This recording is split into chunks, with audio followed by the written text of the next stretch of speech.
కోనేరు కోనప్ప గారు కూడా కబ్జాలు చేశారని వాస్తవం చాలామంది చెప్తాను, అది నిజమా కాదా? శంకర్ కేవలం మన మాది జాతి వాళ్ళకి మాత్రమే ప్రయారిటీ ఇస్తారు, మాల వాళ్ళకి ఇవ్వరని ఒక టాక్, నిజమా కాదా? అది ఈ శంకర్కి ఇలాంటి మచ్చ లేదు కాబట్టి ఏదో ఒక మచ్చ వేయాలనే ఉద్దేశంతో తాగితే నేను ఇంత సర్వీస్ ఇవ్వగలుగునా కాదు. మరి బసర్కర్ విశ్వనాథ్ కబ్జా చేసినా లేదా? చేసిండు, కబ్జా చేసిండు.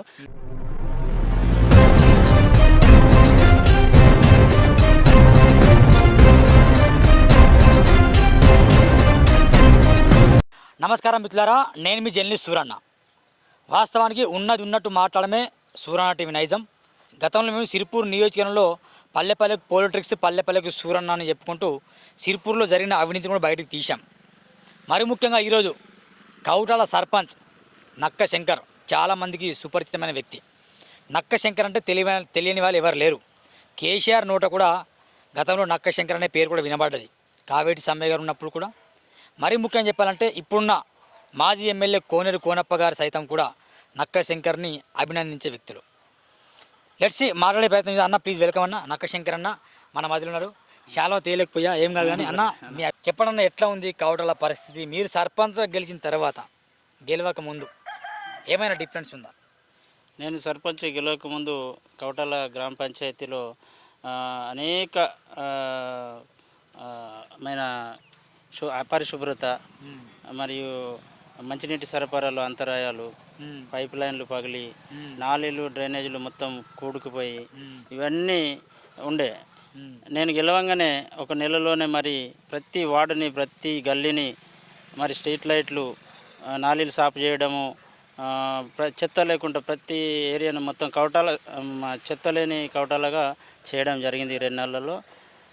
ఇంకా ముఖ్యంగా మిత్రుల ఈరోజు మార్నింగ్ నేను గొండాయిపేట గ్రామం నుండి కాకినాడ వెళ్తున్నప్పుడు పొద్దున సేమ్ నా సాదా సీదమైన ఒక టీషర్ట్ వేసుకొని ఆయనే పని చేస్తాడు. సర్పంచ్ గారే నిజంగా దగ్గర నుండి అధికారులతో పనులు చేపిస్తాను, అంటే చెత్త ఊడ్చే వాళ్ళతో చెత్త ఊడిపించడం ఇలాంటి పనులు చేస్తాడు. నిజంగా నాకు ఆశ్చర్యం అనిపిస్తుంది. గతంలో కూడా చాలామంది సర్పంచ్ ఇక్కడ గెలిచారు, కానీ ఎవరు కూడా వాళ్ళు ఇన్వాల్వ్ అయ్యి పని చేయలే. ఒకసారి అడుగుదాం అన్న, ఎందుకు అలాంటి పనులు చేయాలి? మీ సర్పంచ్గా మీరు వైట్ షర్ట్ వేసుకొని ఇంట్లో కద్దరు బట్టని వాడుకుని ఇట్లా మంచిగా జలసాగా ఉండదు, మీరు ఆదేశాలు ఇవ్వచ్చుగా, మీరే పని చేయడం ఏంటి మరి? లేదు, నేను చిన్నతనం నుంచి కూడా రాజకీయంలో వచ్చినప్పటి నుండి సాధారణ వ్యక్తిగానే నేను చలామణి అవుతూ ఉంటాను. నేను పని చేస్తే నా వర్కర్స్ కూడా పని చేస్తారనే ఉద్దేశంతో నేను ఉదయం 5 గంటలకి లేచి మరి వారిని అందరినీ సమీకరించి మరి వారితో పాటు నేను కూడా కంప్లీట్ వాళ్ళ సమయం అయ్యే వరకు నేను వాళ్ళ వెంటనే ఉంటాను. నాతో వీలైన కాడికి నేను కూడా చెత్త జమ చేస్తూ వాళ్ళకి ఇంప్రెషన్ చేస్తూ వాళ్ళని ఎంకరేజ్ చేస్తూ నేను ముందుకు వెళ్తూ ఉంటాను. ఎన్ని కోట్లు సంపాదించాం మామూలుగా? అంటే గతంలో ఉద్యమాలు చేశారు కదా, ఇప్పుడు కూడా సర్పంచ్ గెలిచారు కదా, ఇది మీ కళ అనుకున్నా, నిజమేనా? ఇది కళ. నేను 2001 నుండి కూడా మరి ఉద్యమంతో పాటు రాజకీయాలలో మరి పోటీ చేయడం జరుగుతుంది. కానీ నెగ్గలేకపోయినా మరి ఈసారి ప్రజలందరూ తలుచుకొని, ప్రజలందరూ అనుకొని ఈ పేదవాడిని గెలిపిద్దాం, మనకు ఎల్లవేళలా మరి సర్వీస్ ఇస్తుండు, ప్రతి విషయంలో హాస్పిటల్స్ కానీ విద్యాపరంగా కానీ అన్ని పరంగా మనకి ఏ నాడిజం రాత్రి పిలిచినా వస్తాడని ఆలోచించి నన్ను మెజార్టీతో గెలిపించడం జరిగింది. చాలా సంతోషంగా. ఏమన్నా కోనేరు కోనప్ప గారు ఏమంటారు మీతో పాటు? ఎట్లా సన్నిహిత సంబంధాలు బాగున్నాయి కోనప్ప గారితో? మీరు కోనప్ప గారు మరి టీఆర్ఎస్లో వచ్చినప్పటి నుండి తనకు సన్నిహితుడిగా ఉంటూ మరి పార్టీ కార్యక్రమాలు ఆయనతో పాటు కలిసి చేసి మరి సన్నిహితంగా ఆయన మాకు బాసుగా ఉంటే ఆయన కింద మేము పని చేసుకుంటూ పార్టీ పరంగా చేసుకుంటూ వెళ్ళిపోతున్నాం. కోనేరు కోనప్ప గారు కూడా కబ్జాలు చేశారని వాస్తవం చాలామంది చెప్తాను, అది నిజమా కాదా? అది అట్టి అబద్ధం వచ్చట. అది ఎక్కడ నిరూపితమైన సందర్భాలు లేవు. కాకపోతే ఒక మంచి వ్యక్తిని మరి వృధజల్లుతూ మరి అట్లా అణిచివేసే ప్రయత్నం చేస్తున్నారు. కానీ అది బాల్ ఎట్లా మరి కింద కొడితే ఇంకా పైకి పోతున్నట్టు అవినీతి లేదు కాబట్టి ఆయన ఇంకా ప్రజలలో ముందుకు పోతూ చాలా మంచి పేరు సంపాదించుకుంటూ ప్రజల మన్నలు పొందుతున్నాడు. ఈ ఆరోపణ లాంటి అర్ధరహితం. ఇట్లా మరి మీ అన్ని కులాలని గౌరవిస్తారా మీరు? మాదిగ సామాజిక వర్గం మరి కేవలం మాదిగ వాళ్ళ వైపే మొగ్గు చూపుతారా, లేకుంటే ఎస్సీలు కావచ్చు, ఎస్టీలు కావచ్చు, బీసీలు, ఓబీసీ, అగ్రవర్ణ పేదలు వాళ్ళని కూడా కలుపుకొని వెళ్తున్నారా? అంటే ఒక టాక్ ఉంది, లేదు మా నక్క శంకర్ కేవలం మన మాదిగ జాతి వాళ్ళకి మాత్రమే ప్రయారిటీ ఇస్తారు, మాల వాళ్ళకి ఇవ్వరని ఒక టాక్, నిజమా కాదు అది? లేదు, నేను మొదటి నుంచి కూడా ఎస్సీ ఎస్టీ బీసీ మైనారిటీ వర్గాలను అందరితో కలిసి వెళ్తూ ఉంటాను. దాంట్లో భాగంగా నా జాతికి కూడా ప్రిఫరెన్స్ ఇస్తాను సందర్భంలో. కానీ నాకు మా జాతినే పట్టుకొని ఎప్పుడు నేను ఉద్యమంలో లేను, లేకుంటే రాజకీయంలో లేను. నా ఎంబరి ఎక్కువ ఎస్సీ ఎస్టీ బీసీలు ఉంటారు. నాకు అలాంటి కుల ఫీలింగ్స్ ఏం లేవు. నేను అన్ని వర్గాల ప్రజలకు ఏదో ఒకటి చేస్తున్నా. ప్రతి ఒక్కరికి ఓసీలో ఉన్న పేదవాళ్ళకు కూడా నేను సాయం చేసి ఉన్నా, వారికి వెంట ఉన్నా. నాకు అలాంటి కుల ఫీలింగ్ ఏం లేదు. అట్లా కుల ఫీలింగ్ ఉన్నట్టయితే నేను ఇదివరకు ఈ రాజకీయంలో ఇంత మంచి పేరు సంపాదించకపోదు. ఒక వర్గానికి చెందిన వాడిని నేను ఎప్పుడూ కాదు. ఎన్నికలప్పుడు మరి మీ మీద కొన్ని నెగటివ్స్ బాగా వచ్చాయి. నక్కశంకర్ అంటే తాగుబోతని, నక్కశంకర్ దేనికి పనికిరాడని, నక్కశంకర్ నిజంగా సరిగా ఉండడని వచ్చింది. అది ఎట్లా చూస్తాను మీరు జనాలు ఎందుకు మరి అట్లా అన్నా కూడా మిమ్మల్ని ఎట్లా గెలిపించారు అనేది ఒక సస్పెన్స్ ఇక్కడ.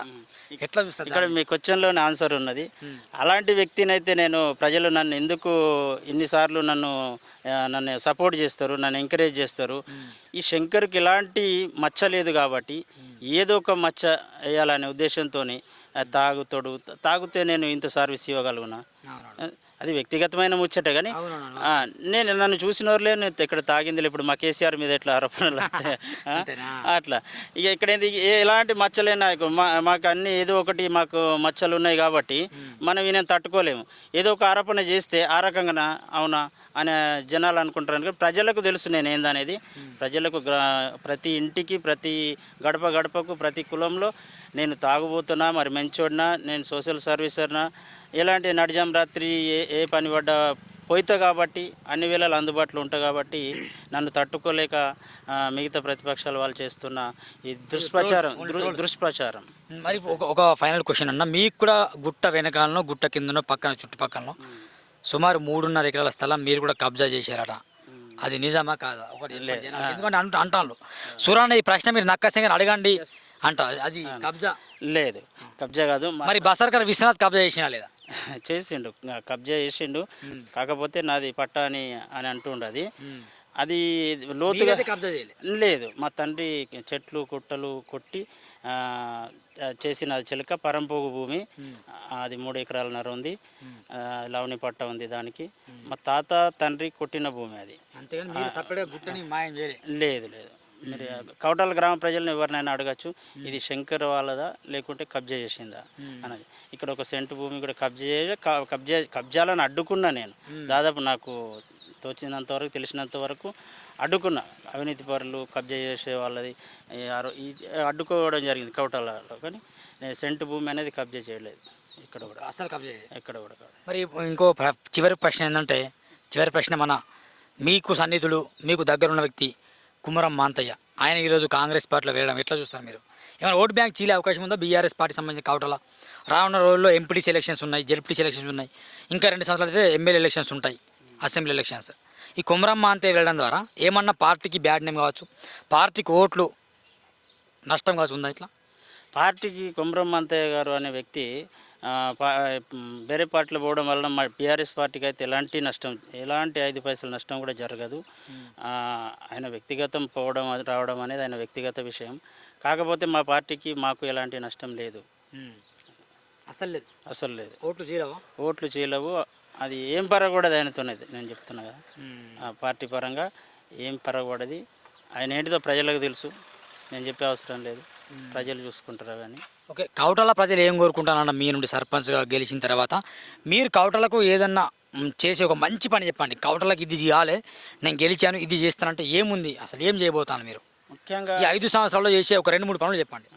ముఖ్యంగా ఏంటి అంటే కౌటాల గ్రామంలో ఈ కిడ్నీ సమస్యలు ఉన్నాయి కాబట్టి తప్పకుండా ఏం చేసైనా, ఎంత పోరాటం చేసైనా డయాలసిస్ సెంటర్ మంజూరు చేయాలనేది ఒకటి. రెండవది, గతంలో ఎవరు చేయని సర్పంచులు చేయనటువంటి గ్రామానికి మినరల్ వాటర్ సప్లై చేయాలని అనుకుంటాను. అది ఒక గోల్గా పెట్టుకున్నాం. మరి గ్రామ పంచాయతీ ఆదాయం పెరగటానికి మరి మా పరిధిలో ఉన్నటువంటి స్థలాలను సేకరించి మంచి గ్రామానికి ఆదర్శంగా ఉండే ఒక కాంప్లెక్స్ నిర్మాణం చేసి నిరుద్యోగులకు అందులో మరి షట్టర్లు ఇచ్చి ఉపాధి కల్పిద్దామనేది ముఖ్యంగా ఈ 3 గోళ్ళు పెట్టుకోవడం జరిగింది. పక్కా చేస్తారా మరి? పక్కా చేస్తా. అంటే మీ పీరియడ్ పీరియడ్ అయ్యే లోపల చేస్తా. అంటే సెటిల్మెంట్లు కావచ్చు, కబ్జాలు కావచ్చు, అట్లా ఏం అవకాశం? వాళ్ళు అటువంటి ఆల్రెడీ శంకర్ గెలిచిండంటే అటువంటి ఇక అయిపోయినాయి వాళ్ళు. అంటే అలాంటి వాళ్ళు చేసే వాళ్ళని మరి అరికట్టే ప్లాన్ ఏమన్నా ఉందా? అనుకుంటా ఖచ్చితంగా ఇక్కడ పేద ప్రజలకు గింట ఏదన్నా భూములు కబ్జాలు చేసే ప్రయత్నమో లేకుంటే ఇంకేదైనా చేస్తే గింట ఖచ్చితంగా నేను ప్రజల తరపున ఉంటా. అవతల వాళ్ళు ఎంత పెద్దవారైనా పర్లేదు. నేను గతంలో కూడా అడ్డుకున్నా. నేను ఇప్పుడు కూడా అడ్డుకొని ప్రజలకు అండగుంటా. ఒక సెంటు భూమి కూడా పేద ప్రజలది ఆక్రమణకు గురి కాకుండా చూసుకుంటానని ప్రమాణం చేస్తున్నాను. ఇదండి సూరన్న నక్కశంకర్ గారితో చేసిన స్పెషల్ ఛాయ్ పై చర్చ విత్ డిబేట్ విత్ నక్కశంకర్. లేచి చూడండి నక్కశంకర్ గారు మాట్లాడిన మాటల్లో నిజం ఉందా అబద్ధం ఉందా అనేది కామెంట్ కూడా మీరు చెప్పవచ్చు. వాస్తవానికి ఒక జర్నలిస్ట్గా నేను ఇంటర్వ్యూ చేయడం మాత్రమే కాకుండా ఇది మాత్రం వాస్తవం. కొన్ని విషయాలు గతంలో కౌటాల ప్రాంతం అనేది కబ్జాలకు గురైంది. గుట్టని మింగేసిన బకాసురులు కూడా ఇక్కడనే ఉన్నారు. అర్థమైందా? గుట్టల్ని మింగేసి, గుట్టలున్న స్థలాన్ని మింగేసి, అక్కడ పరారి కూడా లేపేసి, అక్కడ వైన్ షాపులు నడిపించే, అక్కడ మొత్తం దందాలు చేసిన దుర్మార్గులు కూడా ఇదే కౌటాలు ఉన్నారు. అది వాస్తవం. నక్కశంకర్ గారు చెప్పినట్టు ఆయన ఎక్కడ కబ్జా చేయలేదు. కానీ చాలామంది ఎస్సీ అయినా, ఎస్టీ అయినా, బీసీ అయినా, ఓబీసీ అయినా, అగ్రవర్ణ పేదలైనా ఎవరైనా వాళ్ళ ఇంటికి వెళ్ళినప్పుడు మాత్రం కనీసం చాయ్ పెట్టడమో టీ పెట్టడం చేస్తారు. చిన్న చిన్న పనులుంటే వెంటనే అధికారులతో మాట్లాడి ఎవరికి ఇబ్బంది కాకుండా పేద ప్రజలకు మాత్రం అండగా ఉండే వ్యక్తి నక్కశంకర్.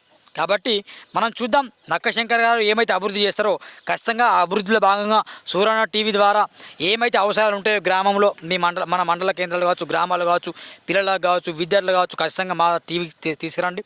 మా వంతు మేము సహకారాలు అందిస్తాం. ఇదండి నక్కశంకర్తో విత్ సూరన్న. చూడండి Suranna TV. Thank you. Bye bye.